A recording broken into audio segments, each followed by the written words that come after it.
नमस्कार मंडळी. स्वामी महाराज तुमच्या सर्व चांगल्या इच्छा मनोकामना पूर्ण करो हीच स्वामीचरणी प्रार्थना करते आणि आजच्या या नवीन व्हिडिओला सुरुवात करते. जर एका साध्या छोट्याशा उपायामुळे तुमच्या घरातील अनेक वर्षाची आर्थिक अडचण हळूहळू दूर व्हायला लागली आणि जर तुमच्या घरात पैसा येऊ लागला, सुख समृद्धी वाढू लागली आणि घरातील वातावरण देखील आनंदी व सकारात्मक होऊ लागले आणि तेही विशिष्ट दिवशी केलेल्या एका छोट्याशा उपायाने, तर हा उपाय करण्यासाठी फार मोठे काही करण्याची गरज नाही. फक्त एका विशिष्ट दिवशी योग्य पद्धतीने एक छोटासा उपाय केला तर त्याचे आश्चर्यकारक परिणाम दिसू शकतात, असे धर्मशास्त्रात सांगितले आहे. म्हणूनच आजचा हा व्हिडिओ अतिशय महत्त्वाचा आहे.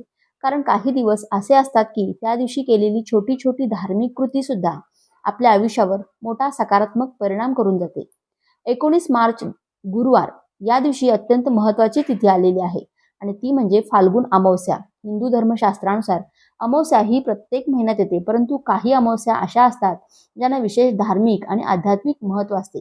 त्यापैकी फाल्गुन महिन्यातील अमावस्या ही अत्यंत प्रभावी मानली जाते. मराठी पंचांगानुसार ही अमावस्या वर्षाच्या शेवटच्या टप्प्यात येत असल्यामुळे तिचे महत्त्व आणखीन वाढते. अनेक धर्मग्रंथांमध्ये असे सांगितले आहे की या दिवशी केलेले स्नान, दान, जप, पूजा किंवा काही विशेष उपाय हे अत्यंत फलदायी ठरतात. विशेष म्हणजे हा दिवस केवळ देवपूजेसाठीच नाही तर पितृस्मरणासाठी देखील अत्यंत महत्त्वाचा मानला जातो. आपल्या पूर्वजांचे आशीर्वाद मिळणे हे प्रत्येक कुटुंबासाठी खूप आवश्यक असते. कारण पितर प्रसन्न असतील तर घरात सुखसमृद्धी वाढते, अडचणी कमी होतात आणि कुटुंबाची प्रगती ही सहजपणे होऊ लागते असे मानले जाते. त्याचबरोबर अमावस्या ही माता लक्ष्मीशी देखील संबंधित तिथी मानली जाते. आपण दिवाळीच्या दिवशी जे लक्ष्मीपूजन करतो तेही अमावस्येलाच केले जाते. यावरूनच या दिवसाचे महत्त्व लक्षात येते. असे मानले जाते की या दिवशी श्रद्धेने माता लक्ष्मीची पूजा केली तर घरातील दारिद्र्य हळूहळू दूर होऊ लागते आणि आर्थिक परिस्थितीत सुधारणा होण्यास मदत मिळते. धार्मिक ग्रंथांमध्ये असेही सांगितले आहे की या दिवशी पवित्र नद्यांमध्ये स्नान करणे, दानधर्म करणे तसेच पितरांसाठी तर्पण करणे यामुळे व्यक्तीच्या जीवनातील अनेक नकारात्मक परिणाम कमी होतात. पितृदोष असल्यास त्यातूनही हळूहळू मुक्ती मिळण्यास मदत होते असे मानले जाते. म्हणूनच अनेक अनुभवी संत महात्मे सांगतात की अमावस्येचा दिवस दुर्लक्षित करू नये. या दिवशी श्रद्धेने केलेली साधना किंवा छोटासा उपाय सुद्धा आयुष्यात सकारात्मक बदल घडवून आणू शकतो. आपण आजच्या या व्हिडिओमध्ये फाल्गुन अमावस्येच्या दिवशी सकाळी उंबरठ्यावर करायचा एक अतिशय प्रभावी उपाय पाहणार आहोत. असा विश्वास आहे की हा उपाय श्रद्धेने केला तर घरातील नकारात्मकता दूर होते, लक्ष्मीची कृपा वाढते आणि कुटुंबाच्या प्रगतीचे मार्ग हळूहळू खुलू लागतात. पण हा उपाय कधी करायचा, कोणत्या वेळेत करायचा आणि नेमकी कोणती वस्तू उंबरठ्यावर ठेवायची, अशी सर्व माहिती आपण आजच्या या व्हिडिओमध्ये पाहणार आहोत. त्यामुळे तुम्ही हा व्हिडिओ शेवटपर्यंत नक्की पहा. कारण उपायामधील अगदी छोट्या छोट्या टिप खूप महत्त्वाच्या आहेत. तसेच चॅनेलवरती नवीन असाल तर सबस्क्राईब करा आणि व्हिडिओला एक लाईक करून कमेंटमध्ये माता लक्ष्मीचा कृपा आशीर्वाद तुमच्यावरती आणि तुमच्या कुटुंबावरती सदैव राहावा असे जर तुम्हाला वाटत असेल तर कमेंटमध्ये जय महालक्ष्मी असे नक्की लिहा. तसेच बाजूच्या बेल आयकॉनलाही प्रेस करा, म्हणजे जेव्हा कधी मी व्हिडिओ अपलोड करेन तेव्हा त्याचे नोटिफिकेशन सर्वात आधी तुमच्यापर्यंत पोहोचेल आणि तुम्ही एक पण व्हिडिओ मिस करणार नाही.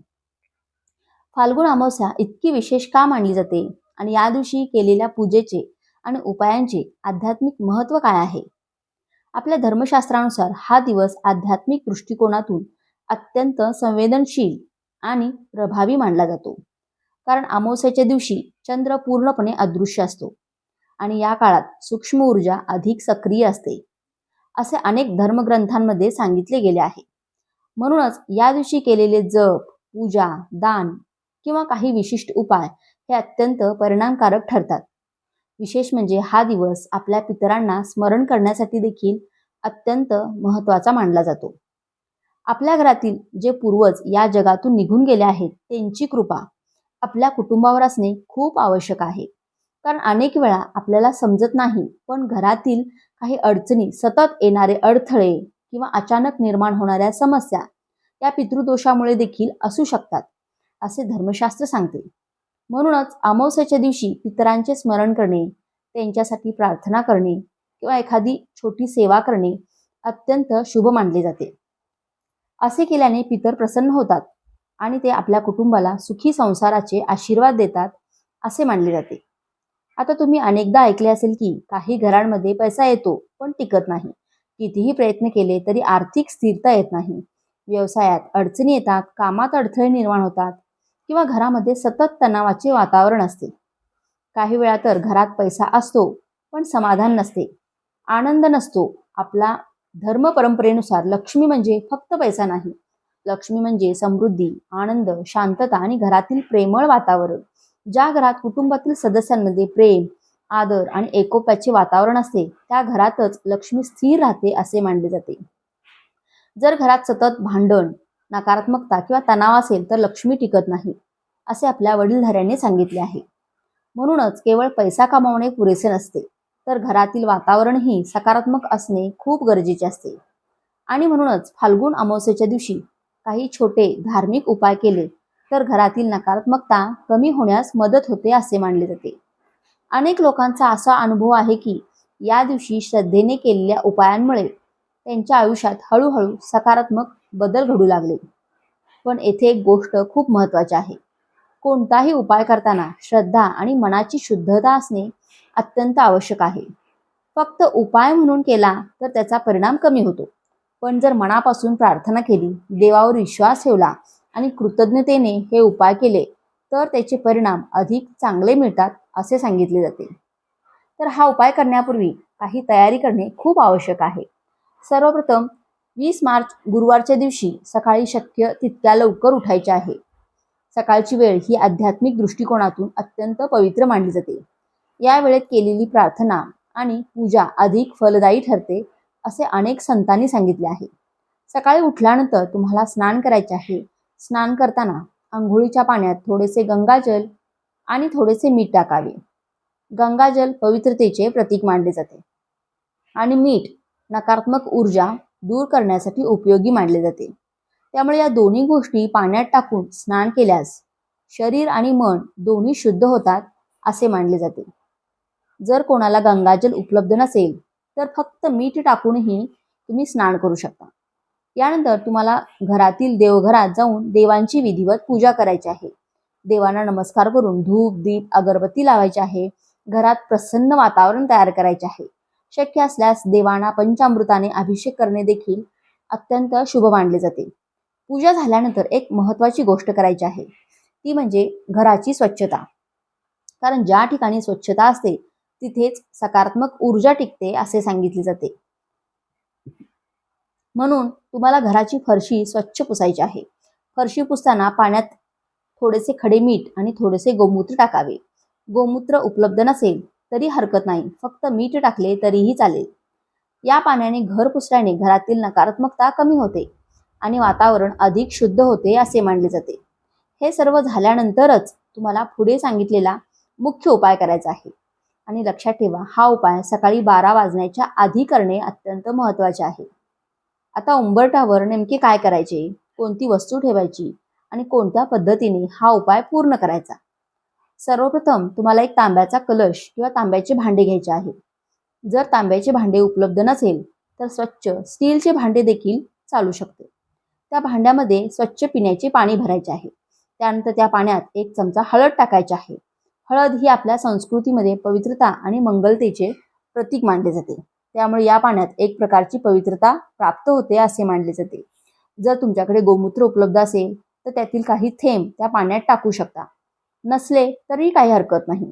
आता हे तयार झालेले हळदीचे पाणी तुम्हाला तुमच्या घराच्या मुख्य उंबरट्याच्या बाहेरच्या बाजूला हलकेच शिंपडायचे आहे. आपल्या घराचा उंबरटा हा केवळ दाराचा भाग नसतो. आपल्या परंपरेनुसार उंबरटा हा घराच्या ऊर्जा प्रवेशाचा बिंदू मानला जातो. घरात येणारी सकारात्मक ऊर्जा असो किंवा नकारात्मक ऊर्जा असो, ती सर्वप्रथम उंबरट्यावरूनच आत प्रवेश करत असते असे मानले जाते. म्हणूनच अनेक धार्मिक विधींमध्ये उंबरट्याला विशेष महत्त्व दिले गेले आहे. असे मानले जाते की रात्रीच्या काळात बाहेरून काही नकारात्मक कंपन किंवा अशुभ ऊर्जा उंबरट्याजवळ जमा होऊ शकतात. त्यामुळे सकाळी हळदीचे पाणी शिंपडून ते स्थान शुद्ध केले जाते. हे पाणी शिंपडल्यानंतर एक स्वच्छ कपडा घेऊन उंबरटा हलकेच पुसून घ्यायचा. यामुळे त्या जागेची शुद्धता वाढते आणि पुढील पूजा करण्यासाठी योग्य वातावरण तयार होते. त्यानंतर तुम्हाला हळदीचे थोडेसे लेप तयार करायचे आहे. तो लेप उंबरठ्यावर हलक्या हाताने लावायचा आणि आपल्या संस्कृतीमध्ये हळदीला अत्यंत शुभ मानले जाते. विशेषतः लक्ष्मी पूजेमध्ये हळदीचा वापर मोठ्या प्रमाणावर केला जातो. म्हणून असे मानले जाते की हळदीमुळे त्या ठिकाणी मंगल ऊर्जा निर्माण होते. हळदीचा लेप केल्यानंतर तुम्हाला कुंकवाने स्वस्तिक चिन्ह काढायचे आहे. स्वस्तिक हे अत्यंत पवित्र आणि मंगल चिन्ह मानले जाते. हिंदू धर्मामध्ये स्वस्तिक हे सुख, समृद्धी आणि शुभत्वाचे प्रतीक मानले गेले आहे. स्वस्तिक काढताना त्याच्या चारही बाजूंना छोटे बिंदू द्यायचे आणि दोन्ही बाजूंना छोटी रेषा काढायची. त्यानंतर त्या स्वस्तिकला हळद आणि कुंकू अर्पण करायचं. यानंतर आणखीन एक महत्त्वाचा टप्पा करायचा आहे. थोडेसे कुंकू घ्यायचे आणि त्यामध्ये थोडेसे पाणी टाकून गंध तयार करायचा आहे. या गंधाने तुम्हाला उंबरठ्यावर अष्टलक्ष्मीचे प्रतीक तयार करायचे आहे. म्हणजे गंधाने एका मागोमाग एक असे 8 छोटे बोटांचे ठसे काढायचे आहेत. हे करताना प्रत्येक बोट काढताना मनात अष्टलक्ष्मीचे नाव घ्यायचे आहे. पहिले आदिलक्ष्मी, दुसरे धनलक्ष्मी, तिसरे धान्यलक्ष्मी, चौथे गजलक्ष्मी, पाचवे संतान लक्ष्मी, सहावे वीरलक्ष्मी, सातवे विद्यालक्ष्मी, आठवे विजयालक्ष्मी. अष्टलक्ष्मी या संपन्नतेच्या विविध रूपांचे प्रतीक मानल्या जातात. जीवनात केवळ पैसा असणे पुरेसे नसते. ज्ञान, आरोग्य, धैर्य, कुटुंबातील आनंद, मुलांचे कल्याण आणि विजय या सर्व गोष्टी देखील समृद्धीचा भाग आहेत. म्हणूनच अष्टलक्ष्मीची पूजा अत्यंत शुभ मानली जाते. हे प्रतीक तयार झाल्यानंतर त्या ठिकाणी हळद, कुंकू आणि अक्षदा अर्पण करायचे आहे. शक्य असल्यास एखादे लाल फूल देखील अर्पण करू शकता. त्यानंतर धूप किंवा अगरबत्ती दाखवून त्या ठिकाणी नमस्कार करायचा आहे. आता पुढचा टप्पा या उपायामधील खूप महत्त्वाचा आहे. तुम्हाला एक स्वच्छ प्लेट घ्यायची आहे. त्या प्लेटमध्ये थोडीशी चणा डाळ ठेवायची आहे आणि त्या चणा डाळीवर गुळाचा एक छोटा खडा ठेवायचा आहे. ही प्लेट तुम्हाला तुमच्या घराच्या उंबरठ्याच्या बाहेरच्या बाजूला ठेवायची आहे. पण लक्षात ठेवा, जेव्हा तुम्ही बाहेरून घरात प्रवेश करता तेव्हा जी तुमची उजवी बाजू असते त्या बाजूला ही प्लेट ठेवायची आहे. ही प्लेट तुम्हाला संपूर्ण दिवस तशीच ठेवायची आहे आणि ठेवताना मनापासून माता लक्ष्मीला प्रार्थना करायची आहे की आपल्या घरात सुख, शांती, समृद्धी नांदो, घरातील गरिबी दूर हो आणि कुटुंबातील प्रत्येक सदस्यांच्या आयुष्यात प्रगती हो. हा उपाय दिसायला छोटा आहे, पण श्रद्धेने केल्यास त्याचा परिणाम हळूहळू जाणवू लागतो, असे अनेक लोक सांगतात. पण या उपायाचा अजून एक महत्त्वाचा भाग आहे जो संध्याकाळी करायचा असतो आणि तो भाग पितरांना समर्पित आहे. तो उपाय नेमका कसा करायचा, कोणत्या वेळेत करायचा आणि त्यामागे आध्यात्मिक कारण काय आहे. सकाळी केलेला उपाय पूर्ण झाल्यानंतर संध्याकाळी देखील अतिशय महत्त्वाची गोष्ट करायची आहे. कारण फाल्गुन अमावस्या ही केवळ लक्ष्मी प्राप्तीसाठीच नाही, तर पितरांच्या स्मरणासाठी देखील अत्यंत महत्त्वाची तिथी मानली जाते. आपल्या हिंदू धर्म परंपरेनुसार असे मानले जाते की अमावस्येच्या दिवशी आपले पितरांचे सूक्ष्म स्वरूप पृथ्वीवर येते आणि ते आपल्या कुटुंबाकडे प्रेमाने पाहत असतात. आपण त्यांची आठवण काढतो का, त्यांच्यासाठी प्रार्थना करतो का, हे ते अनुभवत असतात असे सांगितले जाते. म्हणूनच या दिवशी पितरांना स्मरण करून त्यांच्यासाठी एक छोटी सेवा केली तर ते प्रसन्न होतात आणि आपल्या कुटुंबाला आशीर्वाद देतात असे मानले जाते. यासाठी तुम्हाला संध्याकाळी एक मातीचा छोटासा दिवा घ्यायचा आहे. त्या दिव्यामध्ये तिळाचे तेल अत्यंत शुभ मानले जाते. जर तिळाचे तेल उपलब्ध नसतील तर मोहरीचे तेल देखील तुम्ही वापरू शकता. आणि जर ही दोन्ही तेले उपलब्ध नसतील तर घरात जे तेल असेल ते वापरले तरीही चालेल. त्या तेलामध्ये थोडेसे तीळ किंवा मोहरीचे दाणे टाकायचे आहेत. त्यानंतर कापसाची दुहेरी वात तयार करून दिव्यामध्ये ठेवायची. आता एक छोटी प्लेट घ्यायची आणि त्या प्लेटमध्ये थोडेसे तांदूळ पसरवायचे. त्या तांदळावर हा दिवा ठेवून प्रज्वलित करायचा आहे. हा दिवा तुम्हाला घराच्या उंबरट्याच्या बाहेर उजव्या बाजूला ठेवायचा आहे आणि हा दिवा संध्याकाळी साधारण 6 वाजल्यापासून ते 9:30 वाजेपर्यंत या वेळेत लावणे अत्यंत शुभ मानले जाते. असे मानले जाते की जेव्हा पितर पुन्हा आपल्या लोकात परत जातात तेव्हा त्यांच्या मार्गामध्ये अंधार नसावा, म्हणून त्यांच्या मार्गाला प्रकाश देण्यासाठी हा दिवा लावला जातो. हा दिवा म्हणजे आपल्याकडून केलेला एक छोटासा सन्मान आणि कृतज्ञतेचा भाव असतो. जर पितर प्रसन्न असतील तर कुटुंबातील अनेक अडचणी आपोआप कमी होतात असे सांगितले जाते. म्हणूनच अनेक ज्येष्ठ लोक सांगतात की पितरांचे स्मरण आणि सेवा करणे अत्यंत महत्त्वाचे आहे. कारण जर पितर नाराज असतील तर अनेक वेळा प्रयत्न करूनही कामामध्ये अडथळे येतात असे मानले जाते. म्हणून या दिवशी त्यांच्यासाठी एक दिवा लावणे ही अतिशय शुभ आणि पुण्याची गोष्ट मानली जाते.